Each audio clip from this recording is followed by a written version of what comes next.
Ma mère a annoncé, ton frère et sa fiancée emménagent dans cet appartement, alors tu dois partir. Espèce de parasite. J'ai demandé, tu plaisantes, n'est-ce pas? Elle a ri. Non. Je suis tout à fait sérieuse.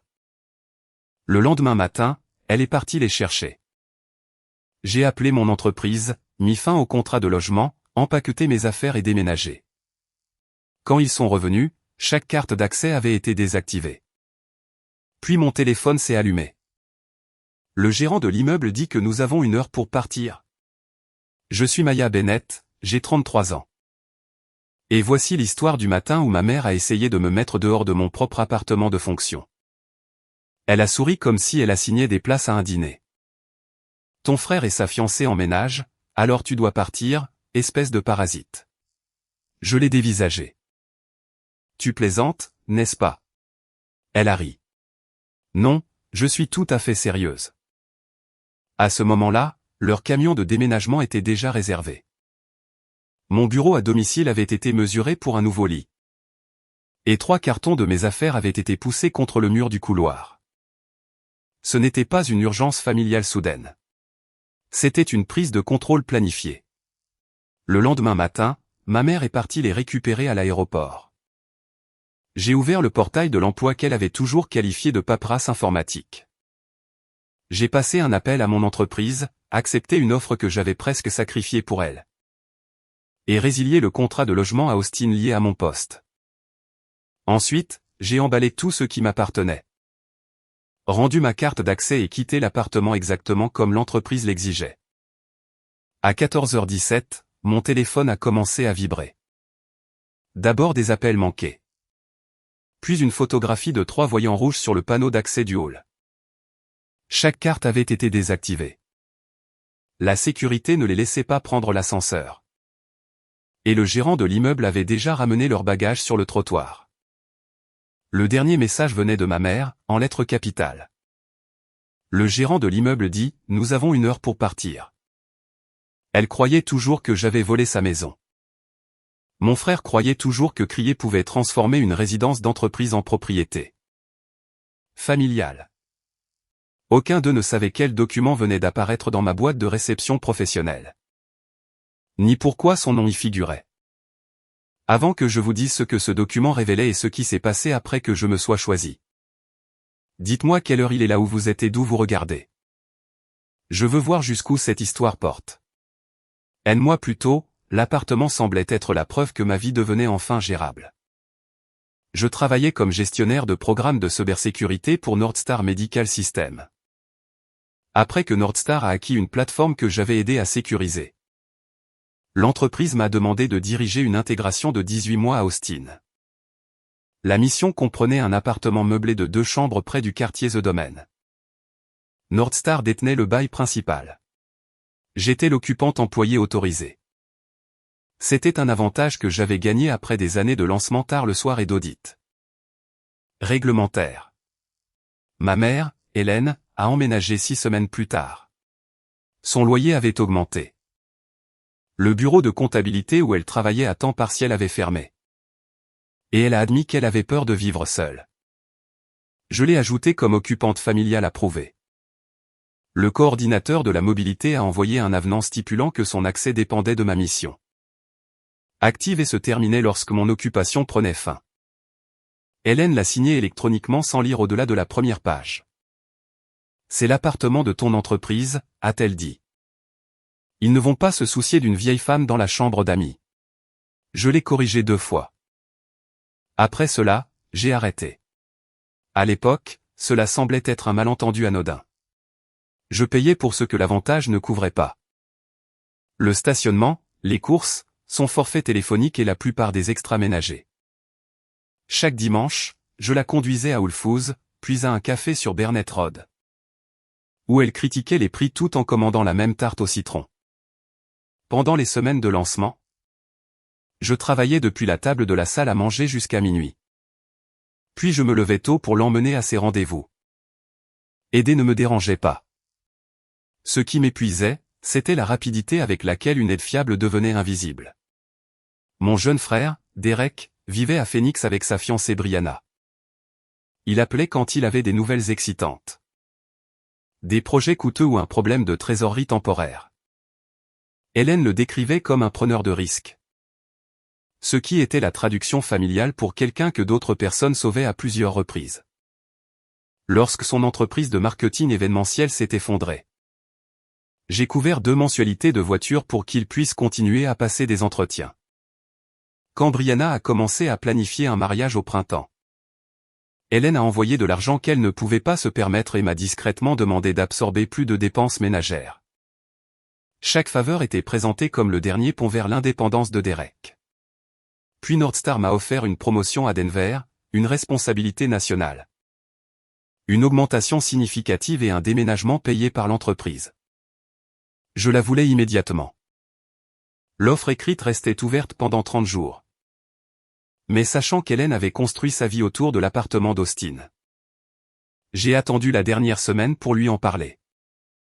Elle est devenue silencieuse et a pressé une main sur sa poitrine. Denver est froid et tu es déjà établi ici, a-t-elle dit. Pourquoi courir après un titre quand tu as la stabilité? J'ai expliqué que le poste me sortirait de la réponse constante aux incidents et me placerait sur la voie du leadership. Elle a hoché la tête comme si elle écoutait, mais sa réponse la concernait elle-même. Elle n'aurait nulle part où aller à un prix abordable. Elle perdrait son groupe de l'église. Elle serait abandonnée. Au dessert, ma promotion ressemblait moins à une réussite qu'à un acte d'abandon. Le lendemain matin, j'ai dit à mon directeur que je penchais vers un maintien à Austin. Il m'a demandé de ne pas encore refuser et à laisser l'offre ouverte jusqu'à vendredi midi. Je n'ai jamais parlé à Hélène de la prolongation. Je voulais que la décision me semble être la mienne. Même si j'organisais déjà mon avenir autour de sa peur. C'était le schéma que je n'avais pas voulu nommer. Les besoins de Derek étaient des urgences. Les préférences d'Hélène étaient des obligations. Les miens étaient des luxes qui pouvaient toujours attendre. Le premier avertissement est arrivé 2 semaines plus tard. Je suis rentré tôt d'une réunion client et j'ai trouvé Hélène debout dans mon bureau avec un mètre. Ruban. Elle a dit qu'elle voulait voir si un canapé lit conviendrait pour les invités des fêtes. Il n'y avait aucune fête en approche. Un bloc-notes jaune sur mon bureau contenait les mesures pour le mur.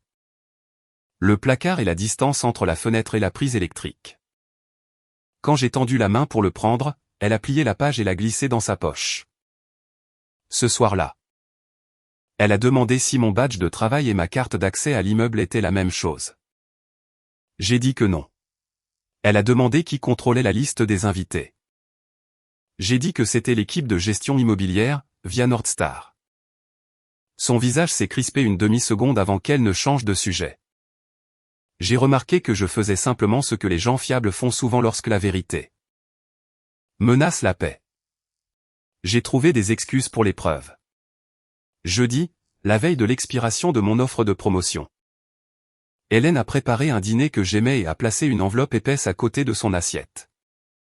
Je pensais qu'elle avait enfin compris ce à quoi je renonçais. Au lieu de cela, elle a poussé l'enveloppe vers moi. À l'intérieur se trouvait une brochure pour un complexe d'appartements en location au mois. Pflugerville. Un logement avait été encerclé à l'encre bleue. Derek et Brianna déménagent à Austin, a-t-elle annoncé. Ils ont besoin de cet appartement, alors tu prendras cet endroit pour un moment. J'ai attendu que la phrase se réorganise en quelque chose de raisonnable. Cet appartement est lié à mon travail. Ton entreprise paie pour ça, a-t-elle répondu. Tu peux te permettre un autre endroit. Nordstar ne fournissait pas l'appartement à Hélène. À notre famille ou à tout parent qu'elle considérait le plus méritant. Il fournissait le logement parce que ma mission m'exigeait à Austin. Si je déménageais, l'occupation autorisée prenait fin. J'ai expliqué cela lentement. Hélène a agité une main. Tu rends tout compliqué. Derek a une offre avec un groupe hôtelier ici. Brianna a des rendez-vous. Pour le mariage. Ils ont besoin d'une adresse stable. Et tu es une seule personne occupant 2 chambres. Leur as-tu déjà promis l'appartement? Elle a semblé agacée que j'ai sauté sa justification. Ils atterrissent demain à 13h. L'entreprise de déménagement arrivera samedi. Et voilà. Le vol, le camion, le bureau mesuré et la brochure de l'appartement. Ils avaient construit tout le plan avant de me donner un rôle dedans. Le logement encerclé nécessitait une approbation et n'était pas disponible avant 3 semaines. C'était un accessoire conçu pour faire passer une expulsion pour quelque chose d'organisé. Je lui ai dit que je ne partais pas. Le calme étudié d'Hélène a disparu. Elle a dit que la carrière de Derek avait déjà assez souffert. Que Brianna ne pouvait pas planifier un mariage depuis un hôtel. Et qu'une sœur solidaire comprendrait. Je lui ai rappelé que j'avais payé le prêt auto de Derek. Couvert ses dépenses et retardé une promotion en partie parce qu'elle disait avoir besoin de cette maison. Personne ne t'a demandé de te rendre indispensable, a-t-elle dit. Cette phrase a transformé chaque rendez-vous tardif. Chaque course et chaque compromis professionnel en un défaut que j'avais inventé. Elle s'est penchée en arrière et m'a regardé avec un mépris ouvert.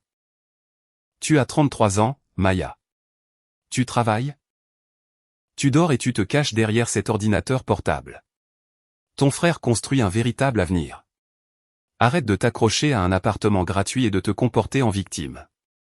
Tu dois partir. Espèce de parasite. Tu plaisantes, n'est-ce pas? Elle a ri. Pas nerveusement, pas en s'excusant. Non, je suis tout à fait sérieuse. On m'avait déjà traité d'égoïste. Habituellement, quand je disais non. Parasite, c'était différent. Elle avait réécrit la maisonnée jusqu'à ce que la personne dont l'emploi fournissait le logement devienne l'intruse. Quand le soin était-il devenu la preuve que j'étais le fardeau?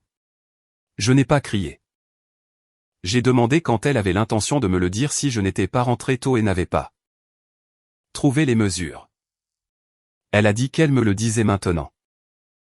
J'ai demandé si Derek savait que l'appartement appartenait à Nordstar.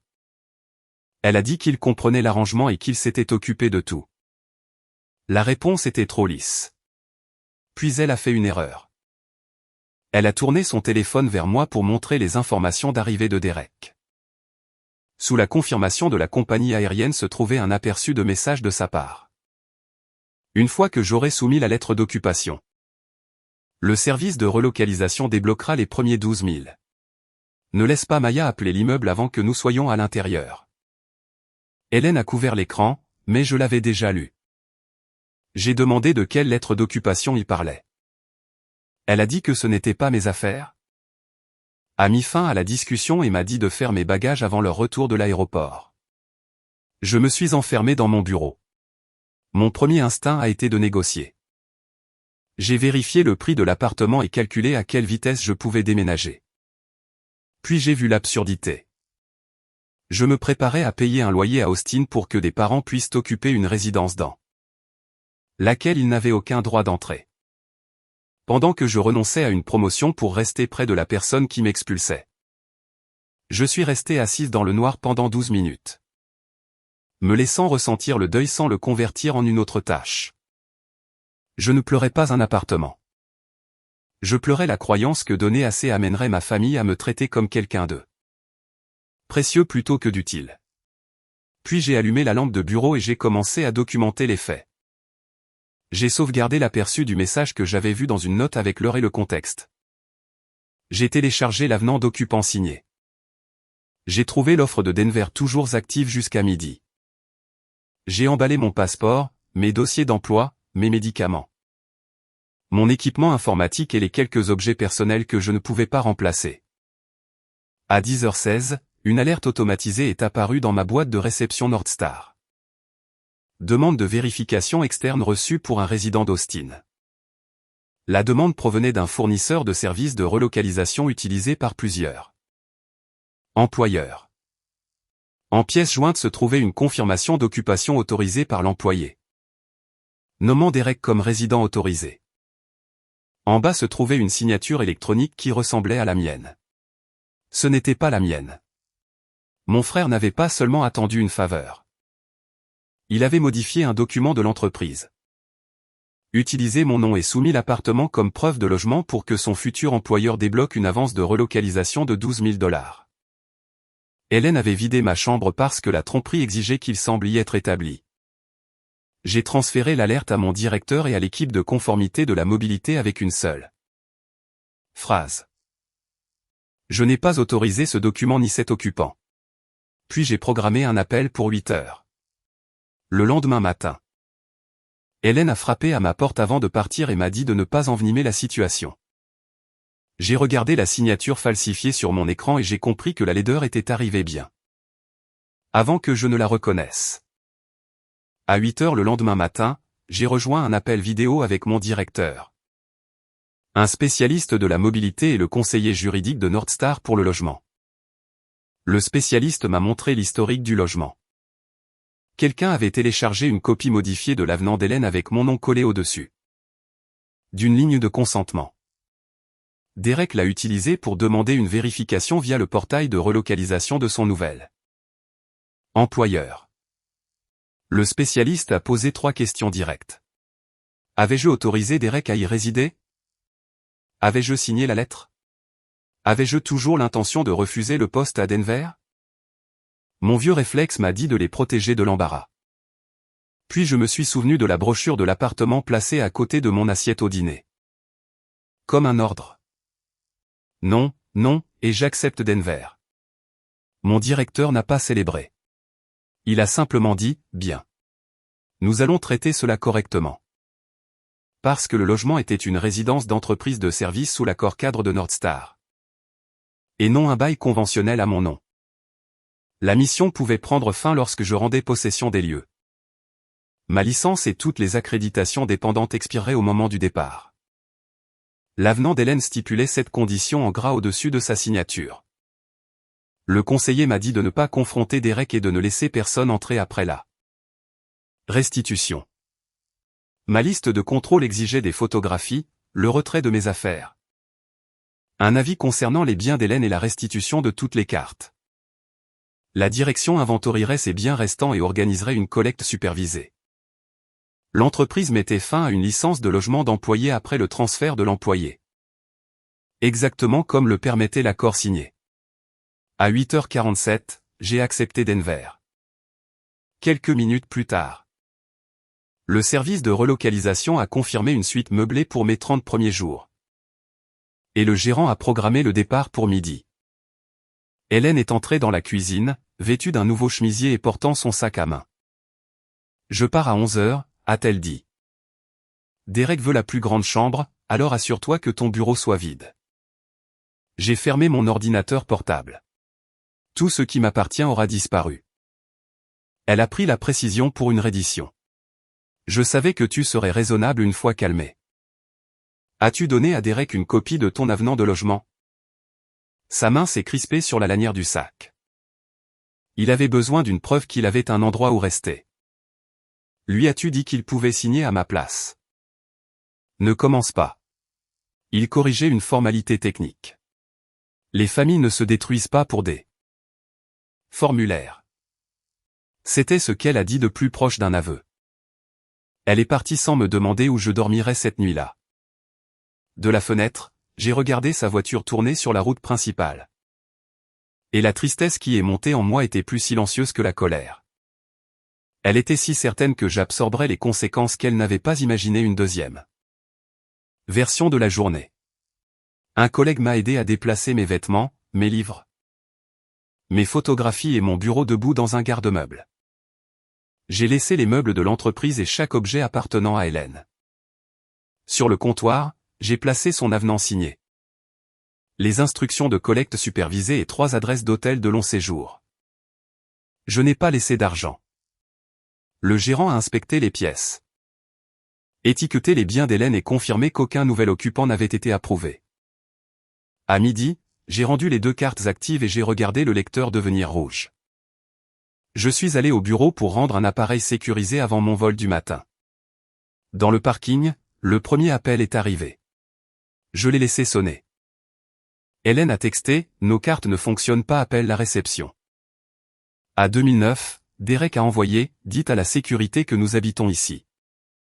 À 12, Brianna a envoyé un message plus prudent. Maya, je pense qu'il y a eu un malentendu. Peux-tu nous autoriser, s'il te plaît? Puis le gérant de l'immeuble a appelé. Il a dit que 3 personnes étaient dans le hall avec des bagages et que Derek exigeait l'accès sur la base d'une lettre d'occupation imprimée. La sécurité l'avait comparé avec le dossier vérifié et avait refusé. Le gérant avait expliqué que la licence d'entreprise se terminait à midi. Que le logement ne m'était plus attribué et qu'Hélène pouvait prendre un rendez-vous supervisé pour récupérer ses biens entreposés. Il a demandé si je voulais qu'il répète un message en mon nom. Non, j'ai dit, veuillez suivre l'accord. À 14h17, mon téléphone s'est allumé avec le message en majuscule d'Hélène. Le gérant de l'immeuble dit que nous avons 1 heure pour partir. Je ne me sentais pas triomphante. Je ressentais l'étrange calme qui survient lorsque la réalité cesse enfin de plaider en votre faveur. Et présente simplement la facture. Derek a appelé 11 fois en 6 minutes. Au 12e appel, j'ai répondu et mis le téléphone sur haut-parleur. Assise dans ma voiture verrouillée. « Qu'est-ce que tu as fait ?» a-t-il crié. J'ai accepté un transfert et mis fin à ma licence de logement. Tu savais que nous emménagions. Je savais que vous prévoyiez d'emménager dans un logement d'entreprise sans autorisation. Il a dit que l'appartement était déjà listé sur ses formulaires d'intégration. Il a dit que son argent de relocalisation en dépendait. Il a dit que je n'avais pas le droit de retirer l'adresse après qu'il ait pris des engagements. Chaque accusation confirmait une autre partie de l'alerte de conformité. Tu as soumis un document avec ma signature, j'ai dit. La ligne est devenue silencieuse. Hélène a pris le téléphone. Sa voix avait perdu son assurance. Nous pourrons discuter de la paperasse plus tard. Appelle le gérant maintenant. Nous avons des bagages sur le trottoir. Vos affaires sont en sécurité. Le dossier sur le comptoir explique la collecte. Vous 3 aurez besoin d'un hôtel. Tu nous as laissés sans abri pour prouver quelque chose. Non. Tu m'as ordonné de quitter une résidence qui existait grâce à mon emploi. J'ai suivi l'accord que tu as signé. Derek est revenu en ligne et a menacé d'appeler Nordstar, la police et son nouvel employeur. Je lui ai dit qu'il était libre de contacter qui il voulait et j'ai mis fin à l'appel. Comment appeler une maison un endroit quand la personne qui la réclame n'a jamais lu l'accord? Le rapport du gérant a montré plus tard que Derek a essayé 3 cartes. A présenté la lettre modifiée et a exigé une recherche de mon dossier d'emploi. Brianna était assise à côté des bagages, lisant le document plus attentivement que quiconque ne l'avait fait auparavant. Hélène insistait sur le fait qu'elle était une résidente. La sécurité les a finalement escortés hors du hall privé. Il n'y a pas eu de scène de police dramatique ni de foule hurlante. Il y a eu quelque chose de pire pour des gens qui avaient bâti un plan sur le sentiment que tout leur était dû.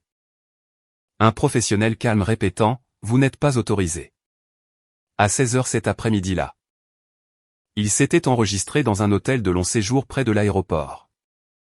Hélène m'a envoyé une photo du tarif à la nuit comme si j'avais émis la facture. Derek a laissé un message vocal affirmant que j'avais saboté sa carrière. Brianna a demandé où les médicaments et les vêtements d'Hélène étaient entreposés. Alors j'ai envoyé le lien de collecte du gérant immobilier et rien d'autre. J'ai pris mon vol pour Denver le lendemain matin. Pendant que l'avion montait, j'ai regardé Austin en bas et je m'attendais à ce que la culpabilité me ramène en arrière. Au lieu de cela, j'ai réalisé à quel point mon épuisement provenait de l'anticipation des prochains besoins de chacun. Pour la première fois depuis des années, la crise de quelqu'un d'autre ne déterminait pas où je devais être. Le soulagement a duré jusqu'à lundi. Le service de conformité de Nordstar a programmé un entretien formel au sujet de la fausse lettre d'occupation. J'ai fourni l'avenant original, l'alerte de vérification automatisée et mon compte-rendu écrit. Je n'ai pas spéculé sur l'identité de la personne qui avait modifié le fichier. Les métadonnées l'ont fait pour moi. Le PDF modifié avait été créé à partir du compte de messagerie de Derek et téléchargé via le fournisseur de services de relocalisation à 1h26 du matin. Jeudi. Le numéro de téléphone d'Hélène apparaissait comme contact pour la vérification de résidence. Cet après-midi-là, Hélène a appelé d'un nouveau numéro. Elle avait récupéré ses biens et les avait mis dans un garde-meuble. Mais elle ne pouvait pas se qualifier pour un appartement à Austin avec son revenu à temps partiel. Les frais d'hôtel de Derek consumaient le fonds pour le mariage. Elle voulait que je signe une lettre disant que la résiliation avait été une erreur administrative. Pour que son employeur accepte l'adresse de l'appartement. Ce ne serait que temporaire, a-t-elle dit. Une fois que son travail commencera, il louera quelque chose. La demande m'a montré que le verrouillage ne lui avait encore rien appris. Elle croyait toujours que la solution était que je fasse une fausse déclaration assez grande pour couvrir la leur. Je ne signerai rien de faux. Alors, dis au moins à Nordstar que tu ne veux pas poursuivre. C'est une enquête d'entreprise, pas un vote familial. Elle a baissé la voix et m'a rappelé les anniversaires. Les déjeuners à l'école et les sacrifices des décennies précédentes. Comme si la parentalité avait créé une ligne de crédit à vie contre mon jugement. Quand cela a échoué, Derek a rejoint l'appel. Il a affirmé que tout le monde modifiait des PDF. Que la signature n'avait fait qu'accélérer un avantage auquel il avait déjà droit. Et que son offre pourrait disparaître parce que j'insistais sur les détails techniques. Ton avenir n'est pas menacé par ma limite, lui ai-je dit. Il est menacé par le document que tu as soumis. J'ai mis fin à l'appel et bloqué le nouveau numéro. Leur deuxième tentative est venue 2 jours plus tard. Derek a envoyé un courriel à l'adresse générale des ressources humaines de Nordstar et m'a accusé d'abuser des ressources de l'entreprise pour expulser une personne à charge. Il a joint l'avenant d'occupant signé d'Hélène comme preuve qu'elle avait le droit de rester. Ce faisant, il a envoyé à l'entreprise la page même indiquant que son accès se terminait avec le mien. Il a également joint la confirmation d'occupation modifiée, croyant apparemment que la répétition la rendrait légitime. Nordstar a ajouté sa plainte au dossier existant. Le fournisseur de services de relocalisation a informé le futur employeur de Derek que la vérification d'adresse avait échoué et qu'un document à l'appui semblait non autorisé. Cette entreprise a mis son avance de $12 000 en attente et a retardé sa date de début en attendant un examen éthique. Personne ne les avait appelés pour le ruiner. Le système qu'il a essayé de manipuler a produit sa propre alerte. Brianna m'a contacté une fois de plus, cette fois sans accusation. Elle a dit que Derek lui avait dit que l'appartement était une unité familiale que Nordstar remboursait simplement. Il lui avait également dit que son avance de relocalisation était déjà approuvée et remplacerait l'argent qu'ils avaient pris de leur compte de mariage. Elle a posé une question. Avais-je jamais accepté de les laisser vivre là? Non, ai-je répondu. J'ai appris que vous arriviez moins de 18 heures avant votre vol. Elle m'a remercié et a mis fin à l'appel. Ce soir-là, Hélène a envoyé un court message. Tu aurais pu gérer ça en privé. J'ai répondu. Tu aurais pu me demander avant de planifier mon renvoi. Derek aurait pu utiliser sa propre signature. La confidentialité ne peut pas rendre un faux document vrai. Je n'ai rien ajouté de plus acerbe. À ce moment-là, les faits en disaient assez. Les conséquences se sont déroulées au cours des 8 semaines suivantes. Et presque toutes ont commencé par un choix qu'ils ont fait après que les cartes d'accès sont devenues rouges. Premièrement, Derek a refusé de quitter Austin car reculer le ferait paraître coupable. Il a gardé la suite de long séjour pendant 12 nuits et a payé des frais d'urgence pour le camion de déménagement. Le total a consommé la majeure partie du compte de mariage. Brianna a appris qu'il avait utilisé sa part sans le lui dire. Elle est retournée à Phoenix et a reporté le mariage indéfiniment. Deuxièmement, le futur employeur de Derek a terminé son examen éthique. Le poste comprenait un logement temporaire. Manquer d'adresse n'a jamais été le problème. Il avait certifié qu'un document modifié était exact et avait demandé $12 000 sur sa base. Lorsqu'on lui a demandé l'autorisation originale, il a resoumis la version modifiée. L'entreprise a retiré son offre pour fausse déclaration matérielle et un client indépendant a mis fin à son contrat après qu'il a manqué de lancement. Troisièmement, il a contesté les frais d'hôtel et de stockage. Les 2 entreprises ont produit ces contrats signés, donc les crédits temporaires ont été annulés. À la 5e semaine, il n'avait pas de travail à Austin. Pas de date de mariage et plusieurs milliers de dollars de frais créés par son refus de prévoir un plan de secours. Hélène a payé un prix différent. Pendant des années. Elle avait décrit mon appartement d'entreprise comme la preuve que notre foyer était en sécurité. Elle n'avait jamais épargné car je couvrais les coûts variables. Après la résiliation, elle a découvert que son revenu ne lui permettait de se qualifier pour un petit appartement que si elle fournissait un dépôt de garantie plus important ou un garant. Derek ne pouvait faire ni l'un ni l'autre. J'aurais pu, mais je ne l'ai pas fait. Elle a emménagé dans une chambre en location au mois à San Marcos et a repris la comptabilité 3 après-midi par semaine. Il y avait de la dignité dans ce travail. Mais elle le traitait comme une humiliation parce qu'elle s'attendait à ce que mon travail et les promesses de Derek la protègent des conséquences. Elle a vendu sa voiture lorsque les mensualités et l'assurance sont devenues trop lourdes. Sa relation avec Derek s'est rapidement détériorée. Il lui reprochait d'avoir promis que l'immeuble ne vérifierait jamais. Elle lui reprochait d'avoir modifié le document et d'avoir exagéré son offre d'emploi. Brianna m'a dit plus tard qu'Hélène savait qu'il utilisait l'appartement pour l'avance de relocalisation. Mais croyait que mon approbation pourrait être obtenue après son emménagement. Cette supposition était le fondement de tout le plan. Une fois à l'intérieur, je me sentirais trop coupable pour les expulser. Ils avaient confondu ma compassion avec un mécanisme qu'ils contrôlaient. Nordstar a terminé son examen la 6e semaine. Il a confirmé que j'avais signalé le document immédiatement et suivi la politique. Le service juridique a ordonné à Derek de cesser d'utiliser les documents et adresses de Nordstar. Tandis que l'immeuble révoquait de manière permanente ses privilèges de visiteur. Hélène pouvait récupérer ses biens restants sur rendez-vous mais ne pouvait pas revenir en tant que résidente. Je n'ai pas intenté de procès ni publié l'incident en ligne.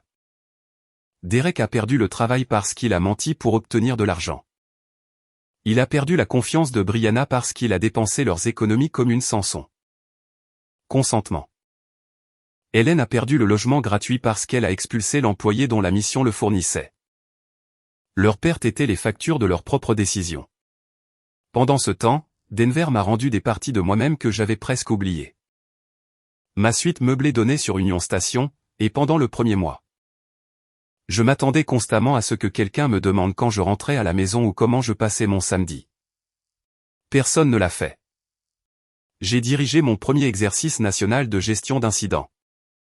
J'ai fait une présentation au comité exécutif des risques et j'ai reçu l'approbation d'embaucher 2 analystes. Le travail était exigeant, mais il me faisait avancer au lieu de m'épuiser sur place. J'ai aussi commencé à voir une thérapeute via le programme pour les employés de Nordstar. Lors de notre 3e séance, elle m'a demandé pourquoi accepter une promotion m'avait semblé être une trahison envers Hélène. Alors que y renoncer ne m'avait pas semblé être une trahison envers moi-même. Je n'avais pas de réponse élégante. J'avais passé des années à traiter l'auto-abandon comme une preuve d'amour. Le moment le plus difficile est survenu cette semaine après le déménagement. Hélène m'a envoyé un courriel depuis son compte professionnel avec pour objet, pas de demande. Le message ne contenait aucune demande d'argent ou de logement.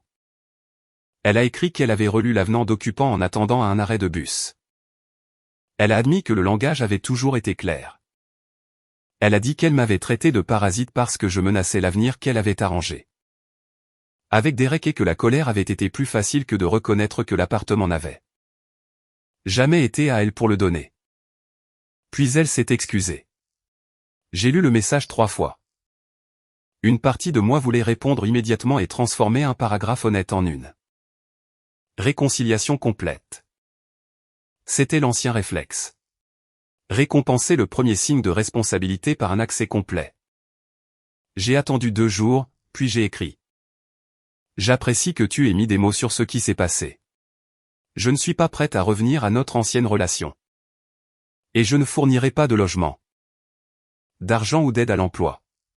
Si nous reconstruisons le contact, ce sera lentement et sans Derek comme intermédiaire. Elle a répondu, je comprends. Pour une fois, la compréhension n'exigeait pas que je paie pour cela. Derek ne s'est jamais excusé. Il a envoyé un dernier courriel disant que la famille ne devrait pas tenir les comptes. Je l'ai archivé sans répondre. Tenir les comptes n'avait jamais été mon problème. Mon problème avait été de refuser de regarder le score pendant que tous les autres dépensaient les points. 6 mois après avoir quitté Austin, Nordstar a rendu mon poste à Denver permanent. J'ai refusé un autre appartement d'entreprise et utilisé l'augmentation pour louer un appartement d'une chambre à mon nom. Il était plus petit que celui d'Austin, mais chaque clé, chaque facture et chaque décision m'appartenaient. J'ai transformé un coin en espace de lecture, pris un cours de poterie le samedi et réservé un voyage en solo que j'avais reporté 2 fois pour couvrir des urgences familiales. Hélène et moi nous parlons maintenant 20 minutes un dimanche sur 2. Elle travaille toujours, économise pour son propre appartement et apprend à résoudre les problèmes sans les présenter comme mon devoir.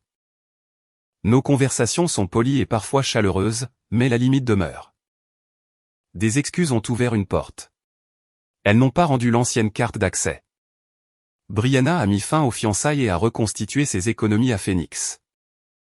Je ne le sais que parce qu'elle a envoyé un message me remerciant d'avoir répondu honnêtement. Derek a emménagé avec un ami et a recommencé à travailler en freelance. Il dit à la famille que j'ai choisi une entreprise plutôt que la famille. Je ne conteste plus cette version. Les gens qui comptent comprennent que j'ai choisi la vérité plutôt qu'un plan construit sur mon silence. Ma mère a cru un jour qu'elle pouvait attribuer ma maison à la personne qu'elle valorisait le plus. Ce qu'elle a oublié, ce n'est pas seulement que l'appartement était loué via mon travail.